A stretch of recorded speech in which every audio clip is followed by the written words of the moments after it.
રામ રામ રામ રામ રામ રામ રામ રામ રામ. આ બાઈ હજી નો જાગી, 4 વાગ્યા. લુગડા દોરીએ ટીંગાય છે, ઠામડા છડાવવાના પડ્યા છે. આ ઘડીએ છોકરા આવી જાય ભણીને. રામ રામ રામ રામ રામ રામ રામ રામ.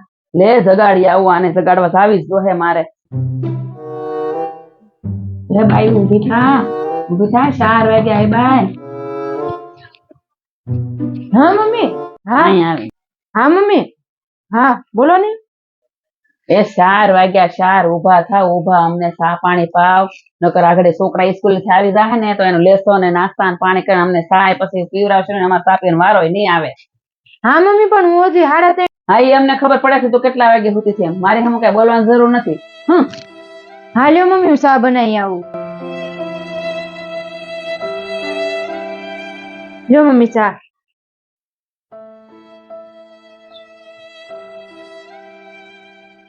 કેટલી ગળી શા કરી છે, એટલી બધી ગળી શા કરાય?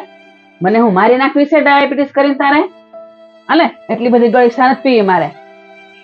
ના મમ્મી, મેં ચા તો સાચી છે, ચા તો બરાબર જ છે. તો હું ખોટું બોલું છું? ના મમ્મી, હું એવું નથી કહેતી. લાગે છે આ બધી વાત મારે હવે તમારા પિયરમાં પગાડવી જોઈએ, તો જ તમને બધી ખબર પડશે. ના ના મમ્મી. તમારા પિયર વાળાને ખબર પડે ને તમે કેવા કામ કરો છો એમ. ના મમ્મી, આવી કઈ વાત રોપાન ઘેર નહીં કરતા, રોપાન દુઃખ થાય.